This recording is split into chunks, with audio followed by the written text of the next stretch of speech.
The Seal of God. This message was delivered by Brother William Marion Branham on Friday evening, May 14, 1954, at the Branham Tabernacle in Jeffersonville, Indiana, USA. தேவனுடைய முத்திரை. இந்தச் செய்தியானது சகோதரன் William Marian பிரானம் அவர்களால் மே மாதம் 14ஆம் தேதி 1954ஆம் வருடம் வெள்ளிக்கிழமை மாலையில் அமெரிக்கா, இந்தியானா, ஜெபர்சன்வில்லில் உள்ள பிரானம் கூடாரத்தில் அளிக்கப்பட்டது. Now for just a little background to start off tonight with the seal of God. இப்பொழுது தேவனுடைய முத்திரையோடு இன்றிரவு துவங்குவதற்கு ஒரு சிறு பின்னணியை பார்ப்போம். Don't forget, tomorrow night we want you to get your question and write it out plainly and lay it up on the platform early or on the pulpit early as you can. Now, this great subject we had last night. நாளை இரவு உங்களுடைய கேள்வியை நீங்கள் பெற்றுக்கொள்ளும்படி நாங்கள் விரும்புகிறோம் என்பதை மறந்து விடாதீர்கள். அதை தெளிவாக எழுதி உங்களால் முடிந்தளவு சீக்கிரமாக மேடையின் மேல் அல்லது பிரசங்க பீடத்தின் மேல் வையுங்கள். இப்பொழுது இந்த மகத்தான பொருளை நேற்றிரவு நாம் பார்த்திருந்தோம். The first night before last was the church and the church age. How that we seen Jesus standing in the midst of the seven golden candlesticks. முதல் இரவு கடைசிக்கு முன் சபையிலும் சபைக்காலத்திலும் எப்படியா இயேசுவானவர் 7 பொன் குத்துவிளக்குகளின் மத்தியில் நின்று கொண்டு To look upon as jasper and sardis stone, the beginning and the ending, Reuben and Benjamin. வஜ்ரக்கல்லுக்கும் பதுமராகத்துக்கும் ஒப்பாயிருந்து துவக்கமும் முடிவும் ரூபனும் பென்யமீனுமாக காணப்பட்டார். See, the seven candlesticks are seven lampstands standing and a rainbow over it as a covenant, and how he was appeared. 7 குத்து விளக்குகள் இல்லை, 7 குத்து விளக்குகள் இருப்பதையும் அதன் மேல் ஒரு வானவில் இருப்பதையும் அவர் எப்படி பிரசன்னமானார் என்பதையும் பாருங்கள். And his voice was the voice of many waters, both Christ and the church speaking together, with a golden girdle around about the breast part of the church. அவருடைய சத்தம் திரளான தண்ணீர்களின் சத்தமாயிருந்தது. கிறிஸ்துவும் சபையும் ஒன்று சேர்ந்து பேசினது. சபையின் பாகமாகிய மார்பருகே ஒரு பொற்கச்சையை கட்டி covered over, holding the gospel, holding the righteousness of Christ over the church, standing on the brass foundation, divine judgment. சபையின் மேல் கிறிஸ்துவின் நீதியை பற்றிக் கொண்டிருக்கிற சுவிசேஷத்தை பற்றிக் கொண்டிருக்கிறார். வெண்கல அஸ்திபாரத்தின் தெய்வீக நியாயத்திற்போடு நிற்கிறார். God poured out his divine judgment upon Christ, and he suffered the innocent for the guilty. தேவன் தம்முடைய தெய்வீக நியாயத்தீர்ப்பை கிறிஸ்து மீது ஊற்றினார். குற்றமற்ற அவர் குற்றமுள்ளவர்களுக்காக பாடுபட்டார். Then, seeing how it began with the church of Ephesus, then the second church age, the third church age, the fourth church age, the 1500 years of dark ages. அதன் பின்னர் எபேசு சபையில் அது எவ்வாறு துவங்கினது என்று பார்த்தோம். அதன் பின்னர் 2ஆம் சபைக்காலம், 3ஆம் சபைக்காலம், 4வது சபைக்காலம், 1500 ஆண்டுகள் இருண்ட காலங்கள். Out through the Lutheran age, Philadelphia age, and down into the Laodicean age, the last age. Lutheran காலத்தினூடாக பிலதெல்பியா சபை காலமும் கடைசி காலமான லவோதிக்கியா சபையின் காலத்திற்குள்ளாகவுமே. Seeing in the Old Testament how they were perfectly typed at the beginning of Solomon, on down through in the time of Ahab, the dark age, and found out as Jezebel, Ahab, a borderline preacher, or a man who was on and off. பழைய ஏற்பாட்டில் சாலமோனில் ஆதியில் அவை எவ்வாறு பரிபூர்ண மாதிரியாக்கப்பட்டன என்பதை பார்க்கும்போது ஆகாவின் காலத்தில் இருண்ட காலத்தில் இருந்து வந்துள்ளது. எசபேல் ஆகாப் ஒரு எல்லைக்கோட்டு பிரசங்கி அல்லது உள்ளேயும் வெளியேயும் இருந்த ஒரு மனிதன் என்று கண்டறியப்பட்டது. Just like a lot of lukewarm church members today, people on and off in the church today, tomorrow you catch them anywhere, compromising, letting down, going with the world, yet calling themselves Christians. இன்றைக்கு வெதுவெதுப்பான சபை அங்கத்தினர்கள், ஜனங்கள் மற்றும் வெளியேயும் இன்றைக்கு சபையில் நாளை நீங்கள் அவர்களை எங்கும் எதிர்பார்க்கலாம். விட்டு கொடுத்து விட்டு உலகத்தோடு சென்று அதே சமயத்தில் தங்களை கிறிஸ்தவர்கள் என்று அழைத்துக் கொள்ளுகிறார்கள். Ahab in that condition fell for a beautiful little woman, so wicked as all get out, and wedded her and brought idolatry into Israel right in the darkest times of Israel. Dark age. Ahab அந்த நிலையில் இருந்தபோது மிக பொல்லாதவளாய் இருந்த ஒரு அழகிய சிறிய பெண்மணிக்காக விழுந்து போனான். அவளை விவாகம் செய்து கொண்டு சரியாக இஸ்ரவேலின் இருண்ட காலத்தில் விக்கிரக ஆராதனையை இஸ்ரவேலர்களுக்குள்ளே கொண்டு வந்தான். Now, we find out that they come out of there with a blast fan and on out, and finally lukewarm down to God spewed them from his mouth and accepted the Gentiles. இப்பொழுது அவர்கள் அங்கிருந்து ஒரு வெண்கல கம்பத்தோடு வெளியே வந்து தேவன் தம்முடைய வாயிலிருந்து அவர்களை வாந்தி பண்ணி புறஜாதிகளை ஏற்றுக்கொள்ளும் அளவிற்கு முடிவிலே வெதுவெதுப்பாக இருந்தனர். Now we find out that they start off from the first, the Ephesian church in the beginning of the church age.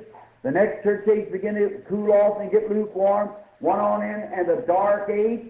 எப்பொழுது அவர்கள் ஆதியிலிருந்து துவங்கினர் என்று நாம் கண்டறிகிறோம்.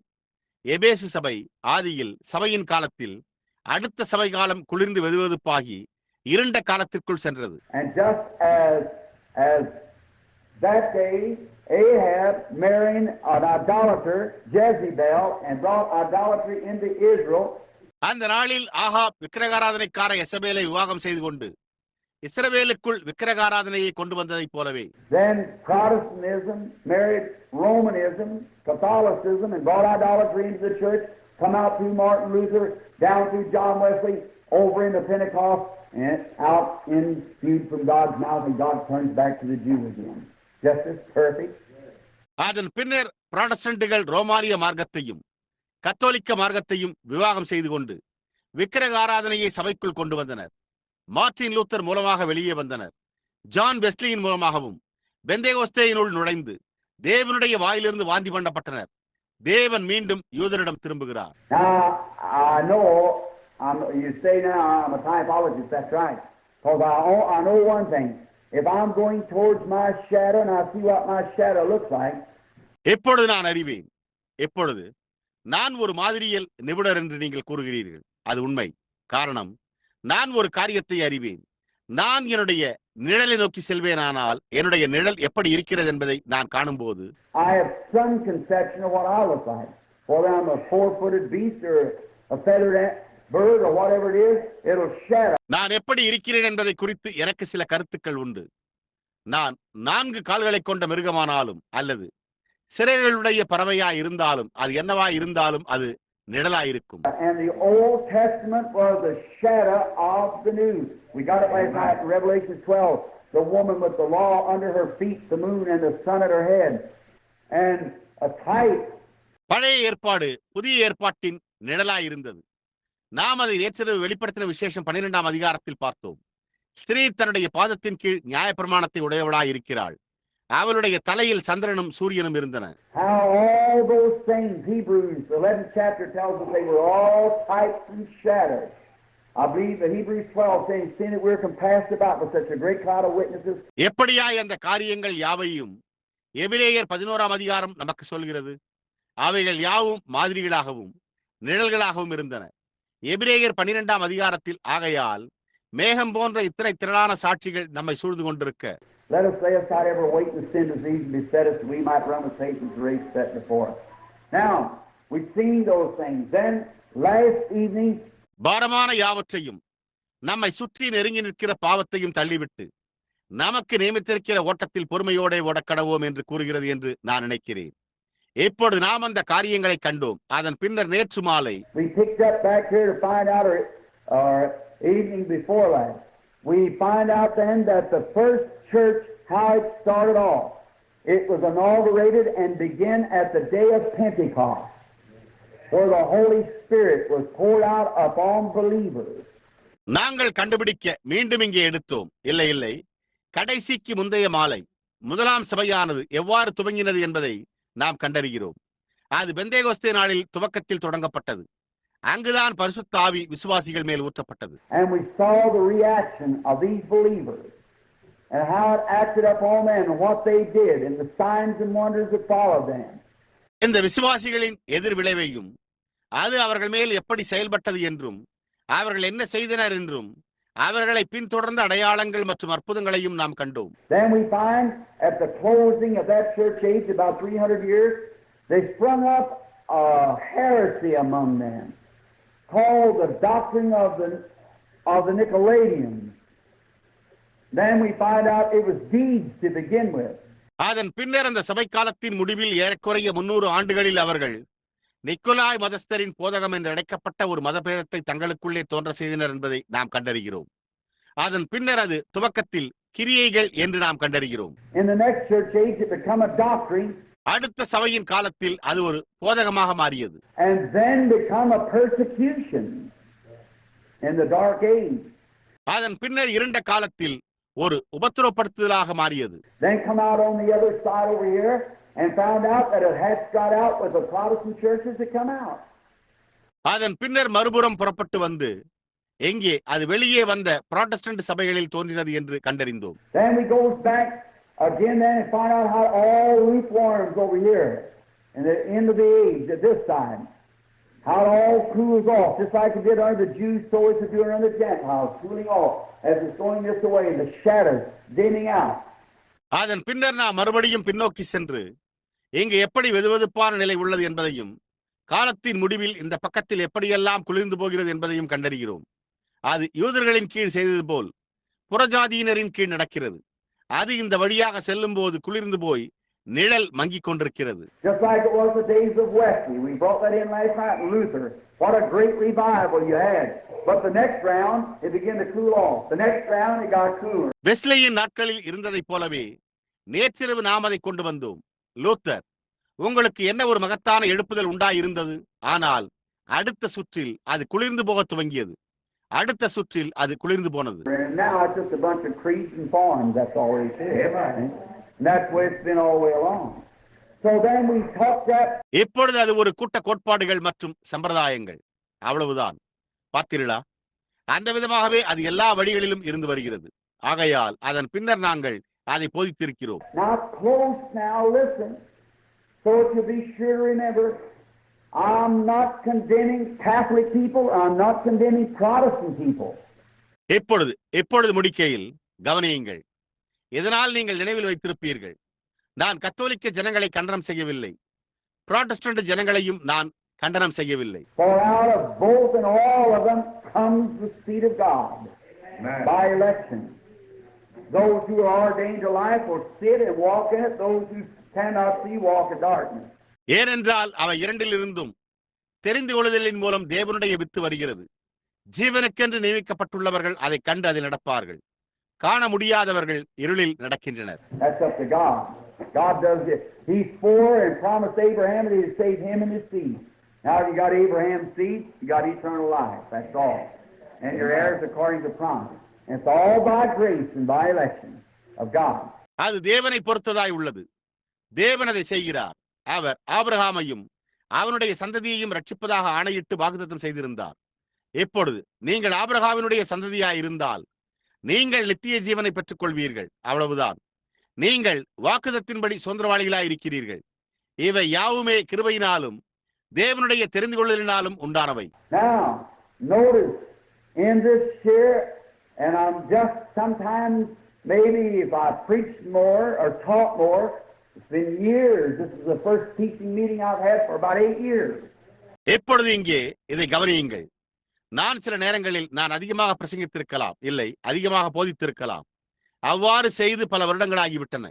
ஏறக்குறைய 8 ஆண்டுகளாக இதுவே நான் நடத்திய முதல் போதகர் கூட்டம். And it's just maybe a little rusty on it in places. Anytime you ask me any question you wish to lay it on a platform or a pulpit, I'll be glad to get it. மேலும் இது சிறிது பழக்கமில்லாமல் போயிருக்கலாம். எந்த நேரத்திலும் நீங்கள் விரும்பும் எந்த கேள்வியையும் என்னிடம் கேளுங்கள்.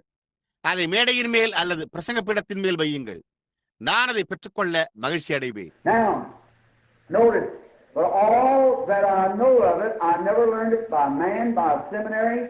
I prayed until I had a revelation of it, and it had to compare with God's Word. இப்பொழுது கவனியுங்கள். ஆனால் அதை குறித்து எனக்கு தெரிந்த யாவும் நான் அதை ஒரு வேதபாட கருத்தரங்கின் மூலம் ஒருபோதும் மனிதனால் கற்றுக்கொள்ளவில்லை. நான் அதை குறித்த ஒரு வெளிப்பாட்டை பெறும் வரையில் நான் ஜெபித்தேன். அது தேவனுடைய வார்த்தையோடு ஒப்பிடப்பட வேண்டியதாக இருந்தது. In the Old Testament, they had 3 ways of knowing a message. The first way they'd find out, it was either written on the law. The next thing was a prophet. பழைய ஏற்பாட்டில் அவர்கள் ஒரு செய்தியை அறிந்து கொள்ள 3 வழிகளை உடையவர்களாய் இருந்தனர். அது நியாயப்பிரமாணத்தில் எழுதப்பட்டதாக இருந்ததை கண்டறியும் முதல் வழி. அடுத்த காரியம் ஒரு தீர்க்கதரிசி. Or the next thing was the Urim and Thummim. Now, any teacher knows what the Urim and Thummim was. It was a light that flashed over the breastplate of Aaron that they had hanging in the temple. அல்லது அடுத்த காரியம் ஓரீம் Thummim என்பதாகும். இப்பொழுது ஓரீம் Thummim என்னவா இருந்தது என்பதை எந்த ஆசிரியரும் அறிவர். அது ஆரோனின் மார்பதகத்தின் மேல் பிரகாசித்த ஒரு ஒளியாய் இருந்தது. அவர்கள் அதை தேவாலயத்தில் தொங்கவிட்டிருந்தனர். Now, if a prophet prophesied and the light didn't flash on the Urim and Thummim, it was wrong. That was the divine answer of God. It was wrong. இப்பொழுது ஒரு தீர்க்கதரிசனம் உரைத்து ஓரீம் தும்மீமின் மேல் வெளிச்சம் பிரகாசிக்கவில்லை என்றால் அது தவறாகும். அது தேவனுடைய ஒரு தெய்வீக பதிலாக இருந்தது. அது தவறாக இருந்தது. Then if a dreamer dreamed a dream and it didn't flash on the Urim and Thummim, it was wrong. அப்பொழுது அவர்கள் ஒரு சொப்பனக்காரன் ஒரு சொப்பனம் கண்டால் அது ஊரீம் தும்மீமில் பிரகாசிக்கவில்லை என்றால் அது தவறாகும். Now the Urim and Thummim has been done away with in that sense, but this is God's Urim and Thummim now, the Bible. If a prophet or a dreamer or whatever it is or a teacher, இப்பொழுது அந்த அர்த்தத்தில் Urim Thummim அகற்றப்பட்டு விட்டது. ஆனால் இது இப்பொழுது தேவனுடைய Urim Thummim.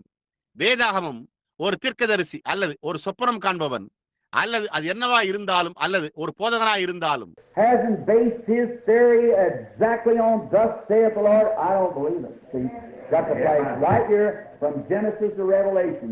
Not just in one place. கர்த்தர் உரைக்கிறதாவது என்பதன் பேரில் தன்னுடைய கோட்பாட்டை சரியாக ஆதாரமாக கொண்டிருக்கவில்லை என்றால் நான் அதை நம்புகிறதில்லை. பாருங்கள், எங்கே ஆதியாகமத்திலிருந்து வெளிப்படுத்தின விசேஷம் வரையிலும் சரியாக வர வேண்டும். ஒரே இடத்தில் மாத்திரமல்ல. It's got to come through the Bible and tie it exactly together. Yes, it's got to dovetail with the rest of it and hook it all together. If you don't, you can take one thing and say that's predatory and preach Catholicism out of the Bible. அது வேதாகமத்தினூடாக வந்து அதை சரியாக ஒன்றாக இணைக்க வேண்டும். ஆமையா, அது அதனுடைய மற்ற பாகங்களுடன் ஒத்துப்போக வேண்டும். அது எல்லாவற்றையும் ஒன்றாக இணைக்க வேண்டும். நீங்கள் அவ்வாறு செய்யாவிட்டால் நீங்கள் ஒரு காரியத்தை எடுத்துக்கொண்டு அது பாவ விமோசன ஸ்தலம் என்று கூறி கத்தோலிக்க மார்க்கத்தை வேதாகமத்திலிருந்து எடுத்து பிரசங்கிக்கலாம். But it's got to dovetail completely from Genesis to Revelation to make the picture clear. That's right. ஆனால் அது ஆதியாகமத்திலிருந்து வெளிப்படுத்தின விசேஷம் வரைக்கும் முற்றிலும் பொருந்தி காட்சியை தெளிவாக்க வேண்டும். அது உண்மை. And the Holy Ghost is the one who develops this picture for you if you'll just let him do it. He'll lead you into all life. The Bible said so. Jesus said he would do it. பரிசுத்த ஆவியானவர்தான் உங்களுக்காக இந்த காட்சியை உருவாக்குகிறார். நீங்கள் அவரை அதை செய்ய அனுமதிப்பீர்களானால் நலமாயிருக்கும். அவர் உங்களை எல்லா ஒளிக்குள்ளும் வழிநடத்துவார். வேதம் அவ்வண்ணமாய் கூறியுள்ளது. இயேசு அதை செய்வதாக கூறினார். Now, notice, as again, now we find what they did there, then after a while they got a doctrine, they got the persecution that went out. இப்பொழுது கவனியுங்கள். மீண்டும் இப்பொழுது அவர்கள் அங்கே என்ன செய்தனர் என்பதை நாம் கண்டறிகிறோம். அதன் பின்னர் சிறிது காலம் கழித்து அவர்கள் ஒரு உபதேசத்தை பெற்றுக் கொண்டனர். அவர்கள் உபத்திரவத்தை பெற்றுக் கொண்டனர். அவர்கள் வெளியே சென்றனர். And then we come to find out that in this day now that the Bible predicted that there would be a time when man would receive a mark and a mark of the beast. அதன் பின்னர் நாம் கண்டறிவது இப்பொழுது இந்த நாளில் மனுஷர் ஒரு முத்திரையையும் ஒரு மிருகத்தின் முத்திரையையும் பெற்றுக்கொள்ளும் ஒரு நேரம் உண்டாயிருக்கும் என்று வேதம் முன்னுரைத்துள்ளது. Every time there's a little something flies up in the country, everybody says that's the mark of the beast. When I just got ordained in the Baptist church, when I heard about the NRA.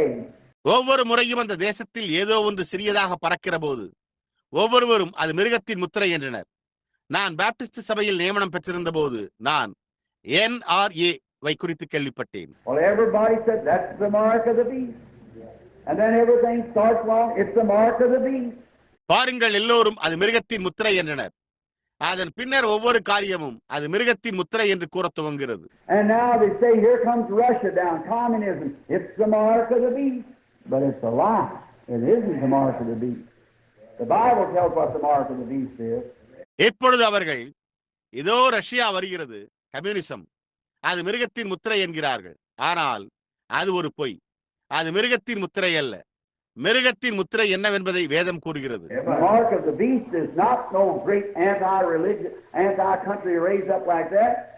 Communism is not Russia. Communism is a spirit. It's all we don't have to worry about Russia. மிருகத்தின் முத்திரை என்பது எந்த ஒரு மகத்தான மத விரோதமோ அல்லது அந்த விதமாக எழும்புகிற தேச விரோதமோ அல்ல. கம்யூனிசம் ரஷ்யா அல்ல. கம்யூனிசம் என்பது ஒரு ஆவி. இவை யாவும் ரஷ்யாவை குறித்து நாம் கவலைப்பட வேண்டியதில்லை. Our own rottenness is what's killing us. Communism working out among our churches and everything else. Amen. In our schools, in our homes, everywhere, in our nations, the whole thing's just worm-eaten. நம்முடைய சொந்த அழுகும் தன்மையே நம்மை கொன்று கொண்டிருக்கிறது. Communism நம்முடைய சபைகளுக்கு மத்தியிலும் மற்ற ஒவ்வொரு காரியத்தின் மத்தியிலும் அசைவாடி கொண்டிருக்கிறது. நீங்கள் அதை அறிவீர்கள். நம்முடைய பள்ளிகளில், நம்முடைய வீடுகளில், எங்கும் நம்முடைய தேசத்தில் முழு காரியமும் புழுவினால் தின்னப்பட்டிருக்கிறது. The robin pecking on the apple doesn't hurt it. It's the worm at the core that ruins the apple. That's what it is. It's a rottenness among ourselves, going and calling ourselves Christians and acting like the world and dressing like the world and partaking of the world. ஆப்பிளை கொத்துகிற robin பறவை அதை சேதப்படுத்தாது. அதன் மையத்தில் உள்ள புழு ஆப்பிளை பாழாக்குகிறது. அதுதான் அது. அது நமக்குள்ளே அழுகிக் கொண்டிருக்கிறது. நாம் போய் நம்மை கிறிஸ்தவர்கள் என்று அழைத்துக் கொண்டு உலகத்தைப் போல் நடந்து கொள்ளுகிறோம். உலகத்தைப் போல உடைவிடுத்திக் கொள்ளுகிறோம். உலகத்தில் பங்கு கொள்ளுகிறோம்.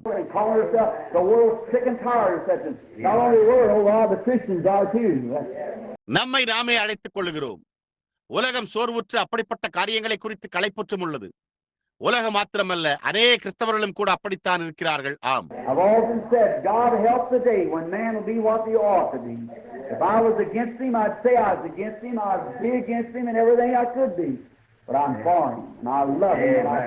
நான் அடிக்கடி மனிதர்கள் இருக்க வேண்டியவர்களாய் இருப்பதற்கு இந்நாளில் தேவன் உதவி செய்வாராக. நான் அவருக்கு விரோதமாய் இருந்தால், நான் அவருக்கு எதிராக இருந்தேன் என்று நான் கூறுவேன். என்னால் இருக்க முடிந்த எல்லாவற்றிலும் நான் அவருக்கு எதிராக இருப்பேன் என்று கூறியிருக்கிறேன். ஆனால் நான் அவருக்காக இருக்கிறேன். நான் அவரை நேசிக்கிறேன். நான் அவரை விசுவாசிக்கிறேன். And my life is in His hands to do whatever He wants to, because I believe that Christianity is the truth. Amen. That's right. I believe it's the truth. மேலும் அவர் விரும்புகிறதை எல்லாம் செய்ய என்னுடைய ஜீவியம் அவருடைய கரங்களில் உள்ளது.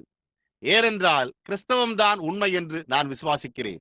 அது உண்மை, அது சத்தியம் என்று நான் விசுவாசிக்கிறேன். And traveling the world and looking over in different isms and so forth, all their founders are dead and laying in the grave and they have theology. That's just about as far as the Christian church goes with it all. உலகத்தில் பிரயாணம் செய்து அதை வெவ்வேறு கொள்கைகளில் நோக்கி பார்ப்பதில் அவர்களுடைய ஸ்தாபகர்கள் யாவரும் மரித்து கல்லறையில் கிடக்கின்றனர். அவர்கள் வேத சாஸ்திரத்தை உடையவர்களாய் இருக்கிறார்கள். கிறிஸ்தவ சபையானது அதனோடு செல்லுகிறதை பொறுத்த மட்டில் அந்த அளவில் தான் உள்ளது. But those who know their God shall do exploits, and the power of the resurrection of Jesus Christ lives in the man. That's right. He is not dead, he's risen. ஆனால் தங்கள் தேவனை அறிந்திருக்கிறவர்கள் அதற்கேற்றபடி செய்வார்கள். உயிர்த்தெழுந்த இயேசு கிறிஸ்துவின் வல்லமை அந்த மனிதனுக்குள் ஜீவிக்கிறது. அது உண்மை. அவர் மரிக்கவில்லை, அவர் உயிர்த்தெழுந்து விட்டார். I'll be with you, even in you, and the things that I do shall you do also. That's it. நான் உங்களோடும் உங்களுக்குள்ளும் இருப்பேன். நான் செய்கிற காரியங்களை நீங்களும் செய்வீர்கள். ஆமையா. Then the world looks out and says fanaticism. You see where we got it last night by the help of God. அப்பொழுது உலகம் வெளியே நோக்கி பார்த்து மதவெறி என்று கூறுகிறது. தேவனுடைய ஒத்தாசையினால் நேற்றிரவில் நாம் அதை எங்கே எடுத்தோம் என்பதை நீங்கள் பார்த்தீர்கள். Now we find out that the first thing that ever raised up to form any form of the beast at all, or the beast means the power. எப்பொழுது மிருகத்தின் எந்த ரூபத்தையும் உண்டாக்க முதலாக எழும்பின காரியம் அல்லது மிருகம் ஒரு வல்லமை என்று பொருள்படுகிறது. We went through all the symbols and everything last night to prove that the beast was the power, and it did not come out of Russia. It came out of Rome. Amen. Right. It came from Rome. மிருகம் வல்லமையா இருந்தது என்பதை நிரூபிக்க கடந்த இரவு நாம் எல்லா அடையாளங்களையும் மற்றுமுள்ள ஒவ்வொரு காரியத்தையும் ஆராய்ந்தோம். அது ரஷ்யாவிலிருந்து வெளிவரவில்லை, அது ரோமாபுரியிலிருந்து வந்தது. அது உண்மை, அது ரோமாபுரியிலிருந்து வந்தது. And it was not a group of men, it was not a political organization, it was a religious institution. அது மனிதர்களின் குழுவல்ல, அது அல்ல. அது ஒரு அரசியல் ஸ்தாபனம் அல்ல, அது ஒரு மத ஸ்தாபனமாக இருந்தது. It was a church that sat on 7 hills with one man who had controlling power over all the world in there. Amen. Exactly right. And we found out it was a woman and pictured her up just as plain. அது 7 மலைகளின் மேல் வீற்றிருந்த ஒரு சபையாய் இருந்தது. அங்கே ஒரு மனிதன் உலகம் முழுவதின் மேலும் ஆதிக்கம் செலுத்தி வந்தான். முற்றிலும் சரி. அது ஒரு ஸ்திரீ என்று நாம் கண்டறிந்து அவளை அப்படியே தெளிவாக சித்தரிக்கிறோம். I'm not taking my own interpretation, just reading the Bible, that there's no other place in the world, no other city in the world rules over all the earth. And every nation, that streak of Romanism goes out, like in the 10 toes of Daniel's vision. And we find out that that was the Vatican City. என்னுடைய சொந்த வியாக்கியானத்தை எடுத்துக்கொள்ளாமல் வேதாகமத்தை வாசியுங்கள். அதாவது, உலகத்தில் வேறெந்த இடமும் இல்லை, உலகத்தில் எந்த நகரமும் முழு பூமியையும் ஆளுகை செய்கிறதில்லை. ஒவ்வொரு தேசத்திலும் தானியேலின் தரிசனத்தின் 10 கால்விரல்களைப் போல ரோமானியத்தின் அந்த பாதிப்பு செல்லுகிறது.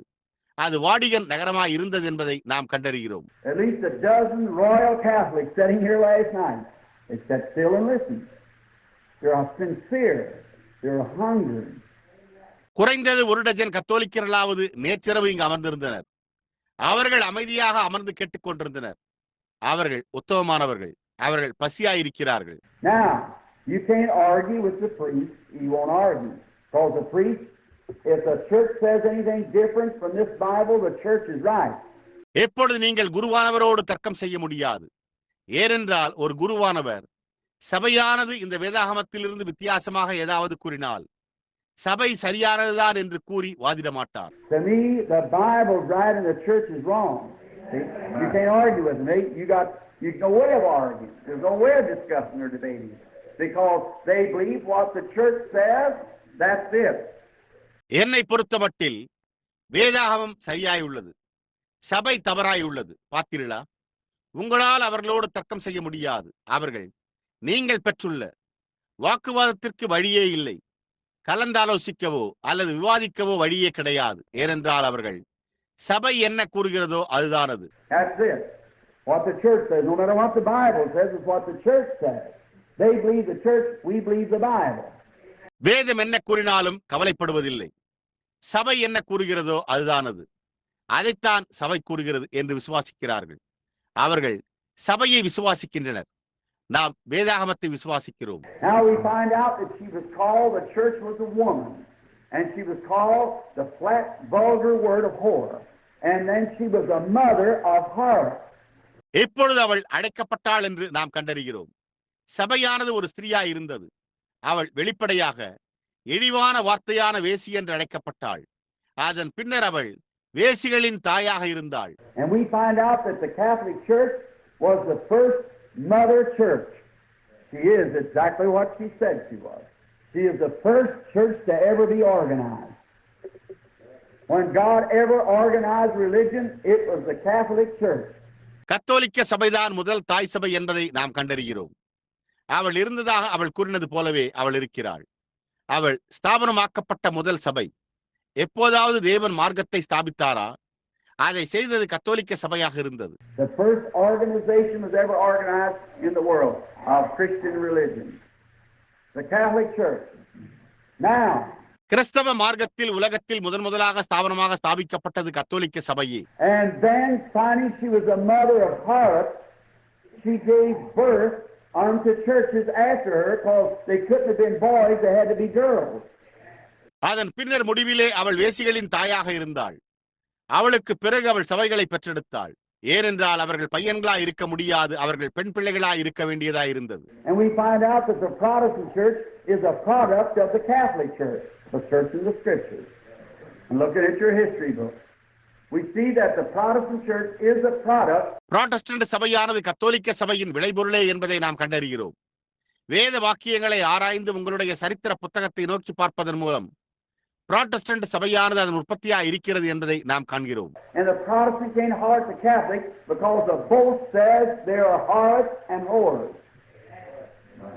That's flat, but that's thus saith the Lord. Right. புராட்டஸ்டன்ட்டுகள் கத்தோலிக்கரை பார்த்து கூச்சலிட முடியாது. ஏனென்றால் இருவருமே அவர்கள் வேசிகள் என்றும் வேசி என்றும் கூறுகிறது. அது வெளிப்படையானது. ஆனால் அது கர்த்தர் உரைக்கிறதாவது என்பதாகும். அது உண்மை. What did he said? Let us, in the United States, they said, let us make an image unto the beast. If the beast was a power, and the power was an organization, not taken theory now, that's the word of God. கவனியுங்கள், அப்பொழுது அவன் நாம் கூறி அமெரிக்க ஐக்கிய நாடுகளில் அவர்கள் நாம் மிருகத்திற்கு ஒரு சொரூபத்தை உண்டாக்குவோமாக என்றனர். மிருகம் ஒரு வல்லமையா இருந்தாலும், வல்லமை ஒரு ஸ்தாபனமாய் இருந்தாலும் இப்பொழுது கோட்பாட்டை எடுத்துக்கொள்ளவில்லை.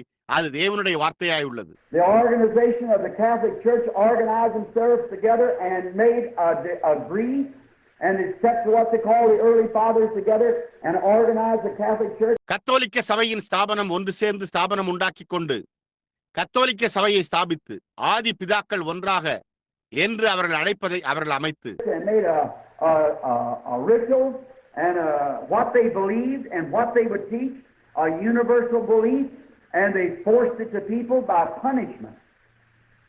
ஒரு சடங்காச்சாரத்தை உண்டாக்கி அவர்கள் எதை விசுவாசித்தனரோ, அவர்கள் எதை போதிப்பார்களோ அதை உலகளாவிய நம்பிக்கையாக ஆக்கிக் கொண்டனர். அவர்கள் அதை தண்டனையின் மூலம் ஜனங்களுக்கு பலவந்தம் செய்தனர். And then when Martin Luther come out, seeing the Spirit of God leading out, instead of letting the people stay free, he organized the church. அதன் பின்னர் மார்ட்டின் லூத்தர் வெளியே வந்தபோது தேவனுடைய ஆவி அவரை வழிநடத்தினதை கண்டு ஜனங்கள் சுதந்திரமாக இருக்க அனுமதிப்பதற்கு பதிலாக அவன் சபையை ஸ்தாபித்து An image likened unto the beast, a political power likened unto. Instead of letting the people walk as God gives life, they organize under a discipline, and they have to stay to that discipline. மிருகத்திற்கு ஒப்பான ஒரு சொரூபத்தை உண்டாக்கினான். ஒரு அரசியல் வல்லமை அதற்கு ஒப்பாய் இருந்தது.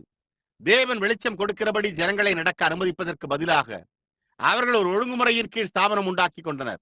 அவர்கள் அந்த ஒழுங்குமுறையில் நிலைத்திருக்க வேண்டும். God moved right out into the Methodist Church. The Methodists had a revival that swept the world. The Holy Spirit with them, teaching sanctification. தேவன் மெத்தோடிஸ்ட் சபைக்குள் அசைவாடினார். மெத்தோடிஸ்டுகளுக்கு உலகம் முழுவதும் ஒரு எழுப்புதல் உண்டாயிருந்தது. பரிசுத்த ஆவியானவர் அவர்களோடு பரிசுத்தமாகுதலை போதித்தார். And the first thing you know, when they did that, then they organized the church, made an image unto the beast. Amen. Right, a political organized power to bind the people of God to a creed. முதலாவது காரியம் உங்களுக்கு தெரியுமா? அவர்கள் அதை செய்தபோது அவர்கள் ஒரு சபையை ஸ்தாபித்து மிருகத்திற்கு ஒரு சொரூபத்தை உண்டாக்கினர். அது உண்மை. தங்களுடைய பாதையில் வெளிச்சம் பரவி இருந்தபோது தொழுது கொள்ளவும் Instead of being free to worship and walk in light, as light is stored on the path. Amen. ஒளியில் நடக்கவும் சுதந்திரமாய் இருப்பதற்கு பதிலாக தேவனுடைய ஜனங்களை ஒரு கோட்பாட்டோடு பிணைக்க ஒரு அரசியல் ஸ்தாபிக்கப்பட்ட வல்லமை. They set them back in that age. That was fine light for there. That was the light for the Pergus church. அவைகள் அந்த காலத்தில் அவைகளை பின்னுக்கு தள்ளின. அது அங்கே அருமையான ஒளியாய் இருந்தது. அதுவே பெர்கமு சபைக்கு வெளிச்சமாய் இருந்தது. But what about the Philadelphian church? That's another light. Amen. But you see, regardless of how much they organized, God moved right out in the church age anyhow. Amen. ஆனால் பிலதெல்பியா சபையை குறித்து என்ன? அது மற்றொரு வெளிச்சம். ஆனால் நீங்கள் பாருங்கள், அவர்கள் எவ்வளவுதான் ஸ்தாபனமாய் இருந்தாலும் தேவன் இந்த சபை காலத்தில் அசைவாடி. Sent a man out named John Wesley. Luther couldn't follow it because he didn't believe it. He's already organized back here. John Wesley என்னும் பெயர் கொண்ட ஒரு மனிதனை அனுப்பினார். லுத்தரால் அதை பின்பற்ற முடியவில்லை. ஏனென்றால் அவர் அதை விசுவாசிக்கவில்லை. அவர் ஏற்கனவே இங்கே ஸ்தாபிக்கப்பட்டிருந்தார். Then when John Wesley organized the type and got to a place, it was time for this church age to come in. God sent the Pentecostal group. Well, here was the baptism of the Holy Spirit. பின்னர் John Wesley மிகவும் இறுக்கமாக ஸ்தாபனம் உண்டாக்கி கொண்டு ஒரு இடத்திற்கு வந்துவிட்டார். அது இந்த சபைக்காலம் வருவதற்கான நேரமாய் இருந்தது. தேவன் பெந்தேகோஸ்தே குழுவை அனுப்பினார். பரிசுத்த ஆவியின் அபிஷேகத்தோடு இங்கே வெளியே செல்ல வேண்டும். Oh, the Methodists said, we can't go with that. We don't believe in that stuff. Oh no, wow, this is the light that's walking here. Here's the light way over here now. மெத்தோடிஸ்டுகள், நாம் அதனோடு செல்ல முடியாது. நாம் அந்த காரியத்தில் நம்பிக்கை கொள்வதில்லை. இல்லை என்றனர். ஏன்? இதுதான் அவர்கள் நடந்து கொண்டிருந்த வெளிச்சம். எங்கே எங்கே இப்போது வெளிச்சம் இங்கே இருக்கிறது. We're going on towards the setting of the sun. Remember the prophet said, it'll be a day that'll be cloudy, neither night or day, but in the evening it shall be light. நாம் சூரிய அஸ்தமனத்தை நோக்கி சென்று கொண்டிருக்கிறோம். தீர்க்கதரிசி என்ன கூறினார் என்பது நினைவிருக்கிறதா? அது மேகமூட்டமாக இருக்கும். இரவு அல்லது பகல் அல்ல, ஆனால் சாயங்காலத்திலே வெளிச்சம் இருக்கும். The light that once shined in the eastern country to the Jews, and the Jews are an eastern people, is shining on the Gentiles, the same light, the same Holy Ghost in the last days over here. ஒரு காலத்தில் கிழக்கு தேசத்தில் யூதர்களுக்கு கிழக்கிலே யூதர்கள் ஒரு கிழக்கத்திய ஜனங்களுக்கு பிரகாசித்த வெளிச்சம் அது புறஜாதிகள் மேல் பிரகாசித்துக் கொண்டிருக்கிறது. அதே ஒளி, அதே பரிசுத்தாவி எங்கே கடைசி நாட்களில் The same baptism of the Spirit. We've been down through all these ages through here, we're either light or dark, kind of a cloudy, gloomy day, but like here, as the light shines just the same as it did there. அதே ஆவியின் அபிஷேகம் நாம் இந்த காலங்கள் தோறும் இங்கு வந்துள்ளோம். அது வெளிச்சமோ அல்லது இருண்ட நேரமோ அல்ல, ஆனால் ஒரு மேகமூட்டமான இருண்ட நாளாய் இருந்தது. ஆனால் சரியாக இங்கே வெளிச்சம் அங்கே பிரகாசித்தது போன்றே பிரகாசித்தது. That's why to look upon as jasper and sardis stone, alpha, omega, the beginning and the ending, he which was, which is, and shall come, the offspring of David, the morning star. There he is. I hope you see it. எனவேதான் அவர் பார்வைக்கு வஜ்ரக்கல்லுக்கும் பதுமராகத்துக்கும் ஒப்பாய் இருந்தார். Alpha, omega, ஆதியும் அந்தமும், இருந்தவரும் இருப்பவரும் வருகிறவருமானவர், தாவீதின் வேரும் சந்ததியுமானவர், விடிவெள்ளி நட்சத்திரம் இதோ அது உள்ளது. நீங்கள் அதை புரிந்து கொள்வீர்கள் என்று நான் நம்புகிறேன். And remember that we found without one mistake that the mark of the beast is a mark of apostasy. மேலும் நினைவிருக்கட்டும், மிருகத்தின் முத்திரை ஒரு விசுவாச துரோகத்தின் முத்திரை என்பதை நாம் ஒரு பிழையுமின்றி கண்டறிந்தோம். That is, church members hanging to their church instead of walking in the light, they reject light and there's nothing left but darkness. Right, both Catholic and Protestant. அதாவது சபை அங்கத்தினர்கள் ஒளியில் நடப்பதற்கு பதிலாக தங்களுடைய சபையில் தொங்கிக் கொண்டிருக்கின்றனர்.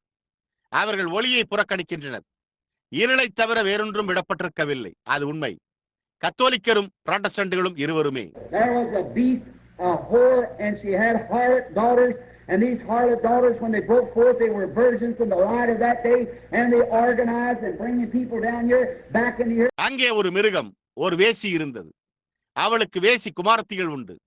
இந்த வேசி குமாரத்திகள் அவர்கள் புறப்பட்டு வந்தபோது அவர்கள் அந்த நாளின் ஒளியில் இருந்து வந்த கன்னிகளாய் இருந்தனர்.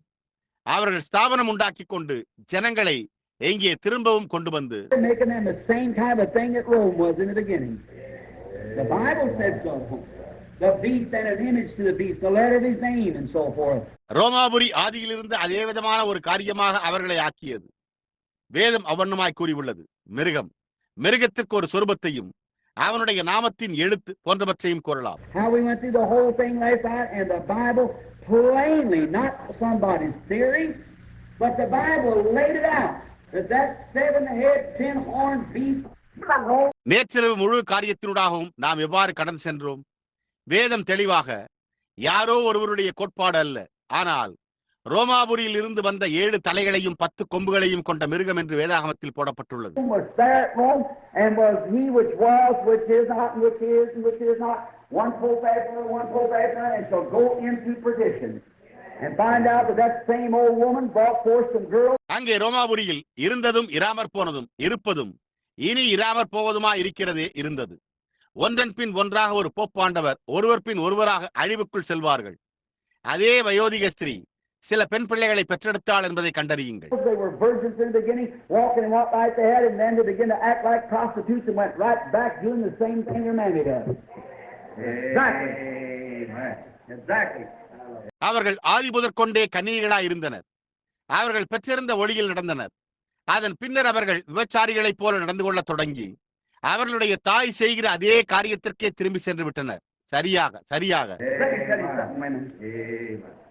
Listen, you might not have so much confidence in me now when I blast these things out. It's not to hurt you, it's to help you. ஸ்திரீகளே, நான் உங்களுக்கு ஒன்றை கூறட்டும், கவனியுங்கள். நான் இந்த காரியங்களை பகிரங்கமாக கூறும்போது இப்பொழுது நீங்கள் என்மேல் அதிக நம்பிக்கை இல்லாமல் இருக்கலாம். அது உங்களை புண்படுத்துவதற்காக அல்ல, அது உங்களுக்கு உதவி செய்யவே. But when you see people, the churches today, permitting their women, I'm going to get to the man too, but permitting their women to do the way they do today and then professing Christianity. ஆனால் இன்றைக்கு சபைகள் தங்களுடைய பெண்களை அனுமதிப்பதை ஜனங்களாகிய நீங்கள் காணும்போது இப்போது நானும் கூட ஆண்களிடம் செல்ல போகிறேன். ஆனால் அவர்களுடைய ஸ்திரீகள் இன்றைக்கு அவர்கள் செய்கிற விதமாகவே செய்ய அனுமதித்து அவர்கள் கிறிஸ்தவ மார்க்கத்தையே உரிமை கொண்டாடுகிறார்கள். I don't blame you women. I will ask you tonight. But look, I don't blame you women now. But my sister, a lot of these seminary teachers up here, cemetery teachers or whatever you call it. ஸ்திரீகளாகிய உங்களை நான் குற்றப்படுத்தவில்லை. நான் இன்றிரவுக்கு பிறகு ஆனால் பாருங்கள், இப்போது ஸ்திரீகளாகிய உங்களை நான் குற்றம் சாட்டவில்லை. ஆனால் என் சகோதரியே, இங்குள்ள ஏராளமான வேதப்பாட பள்ளி ஆசிரியர்கள் அல்லது கல்லறை அடக்க ஆசிரியர்கள் அல்லது நீங்கள் அதை என்னவென்று அழைத்தாலும் from up here somewhere is only letting you walk in those delusions. The Bible said they were blind leading the blind. It's true. Amen. அது இங்கே எங்கோ இருந்து கொண்டு உங்களை அந்த மாயையில் நடக்க அனுமதிப்பதாகும். அவர்கள் குருடரை வழிநடத்தி குருடராய் இருந்தனர் என்று வேதம் கூறியுள்ளது. அது உண்மைதான். Now, and Jesus seeing this, amen, and knowing that some of those Protestant churches would walk right straight up to the gate of light and turn away. எப்பொழுது இயேசு இதை கண்டு அந்த புராட்டஸ்டன்ட் சபைகளில் சில நேராக ஒளியின் வாசல் வரை நடந்து சென்று அதை விட்டு விலகும் என்பதை அறிந்திருக்கிறோம். Jesus in Matthew 24:24 said that it be so, the Antichrist would be so close like the real one to deceive the very elect, if it's possible. Oh, help us, Lord. இயேசு மத்தேயு 24:24 அது அவண்ணமாய் இருக்கும் என்றும் அந்தி கிறிஸ்து உண்மையானவனைப் போல மிக அருகில் இருப்பான் என்றும் கூடுமானால் அது தெரிந்து கொள்ளப்பட்டவர்களையும் வஞ்சிக்கும் என்றும் கூறினார். Now, see, Romanism, Catholicism, it knocks some of you Protestants in the head, but a man's got a little bit of grace about him, know a little about the Bible. எப்பொழுது பாருங்கள், ரோமானியம், கத்தோலிக்க மதம், அது புராட்டஸ்டன்ட்களாகிய உங்களில் சிலரின் தலையில் தட்டியது. ஆனால் ஒரு மனிதன் அவனை குறித்து சிறிதளவு கிருபையை பெற்றிருந்தால், ஒரு சிறிய வேதாகமத்தை குறித்து சிறிதளவே அறிந்திருக்கிற ஒரு மனிதன், he'll shun and walk away. That's right. It's a little, it's black to him. He knows there's nothing to that, all that stuff that they teach. There's no scripture to it. Now and then they hit a little bit. அவன் புறக்கணித்து நடந்து சென்று விடுவான். அது உண்மை. அதன் வசீகரம் அவனுக்கு இருளாக இருக்கிறது. அவர்கள் போதிக்கிற எல்லா காரியங்களும் அதில் ஒன்றுமே இல்லை என்பதை அவன் அறிந்திருக்கிறான். அதற்கு வேத வாக்கியமே கிடையாது. இப்போதும் அப்பொழுதும் கிடையாது. அவ்வப்பொழுது அவர்கள் சிறிதளவு தாக்கினர். The biggest lie was ever told had a lot of truth in it. That's right. The first one, Satan talking to Eve, he told a lot of truth. But he had right at the bottom of it, he had a lie that condemned her and ruined the whole generation, the whole creation. Right. கூறப்பட்ட மிகப்பெரிய பொய், அதில் நிறைய உண்மை இருந்தது. அது உண்மை. முதலாவதாக சாத்தான் ஏவாளிடம் பேசினான். அவன் ஏராளமான சத்தியங்களை கூறினான்.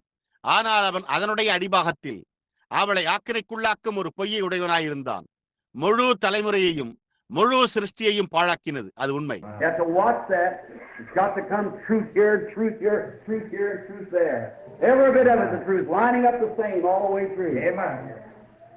நீங்கள் அதை கவனிக்க வேண்டும். இங்கே சத்தியமும் இங்கே சத்தியமும் இங்கே சத்தியமும் அங்கே சத்தியமும் வர வேண்டும். அதனுடைய ஒவ்வொரு துணுக்கையும் சத்தியம் எல்லா வழியினூடாகவும் அதே வரிசையில் இருக்கிறது. And then how people can see the early church back there was lit with that lampstand candlestick, and then over here see the same thing happening back there, and the word of God saying it would be Jesus Christ, the same yesterday, today, and forever, and refuse it. ஆதி சபையானது விளக்குத்தண்டு குத்து விளக்கினால் எரிந்து கொண்டிருந்ததை ஜனங்கள் எப்படி காண முடிகிறது? அப்பொழுது அங்கே முன்பு சம்பவித்த அதே காரியம் இங்கே சம்பவிக்கிறதை காணும்போது இயேசு கிறிஸ்து நேற்றும் இன்றும் என்று மாறாதவராய் இருக்கிறார் என்று தேவனுடைய வார்த்தை கூறுகிறது. அதை மறுப்பீர்களா?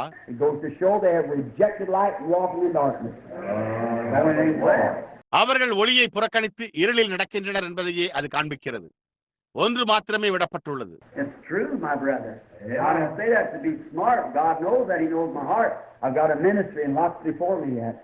And knowing that someday at the judgment bar I'm going to answer for these things. That's exactly right. என் சகோதரனே, அது உண்மை. நான் புத்திசாலித்தனமாக இருக்க வேண்டும் என்று கூறவில்லை. தேவன் அதை அறிந்திருக்கிறார். அவரின் இருதயத்தை அறிந்திருக்கிறார். எனக்கு ஒரு ஊழியம் உண்டு. இன்னும் எனக்கு முன்பாக ஏராளமானவை உள்ளன. என்றோ ஒரு நாள் நியாயத்தீர்ப்பில் இந்த காரியங்களுக்காக நான் பதில் கூறப் போகிறேன் என்பதை அறிந்திருக்கிறேன். அது முற்றிலும் உண்மை. I'll be found a false accuser, a false teacher, then God would condemn me. That's right. But if I do know the truth of these things and don't tell you, He'll condemn me then, sure enough. நான் ஒரு பொய்யான குற்றம் சாட்டுகிறவனாகவும் ஒரு கள்ள போதகனாகவும் காணப்படுவேன். அப்பொழுது தேவன் என்னை ஆக்கினைக்குட்படுத்துவார். அது உண்மை. ஆனால் நான் இந்த காரியங்களின் சத்தியத்தை அறிந்து உங்களிடம் கூறவில்லை என்றால் அப்பொழுது அவர் என்னை ஆக்கினைக்குட்படுத்துவார் நிச்சயமாக. Said to the watchman, watch. If you